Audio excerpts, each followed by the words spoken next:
Оңайлықпен келмеген жеңіс. Шынында да бұл жеңіс Шавкат Рахмоновқа ең қиын жеңіс болды.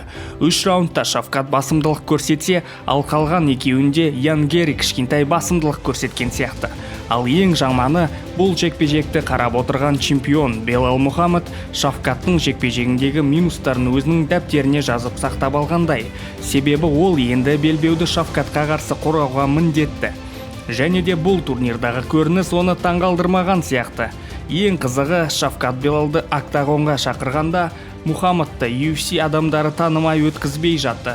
Бұны өзінің парақшаларында Конор Макгрегор да мазақ қылды. Бұл чемпион соншалықты қызықты емес, тіпті UFC адамдары танымайды деп күлді. Шавкат интервьюда дайындық 100% болмағанын ашық айтты. Ал менің ойымша, геймплан жекпе-жекке дұрыс болмады. 5 раундтық жекпе-жекке басқаша геймплан болғаны дұрыс деп ойлаймын.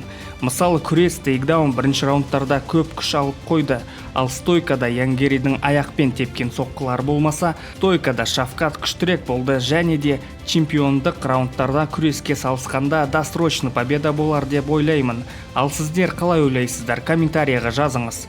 Грэплингта Шавкат мықтырақ, тек контроль жағынан пробелдар болды. Бірақ ол жалпы шаршағаннан болар. Қалай да болса, біздің батыр чемпиондық белбеуден бір қадамда тұр.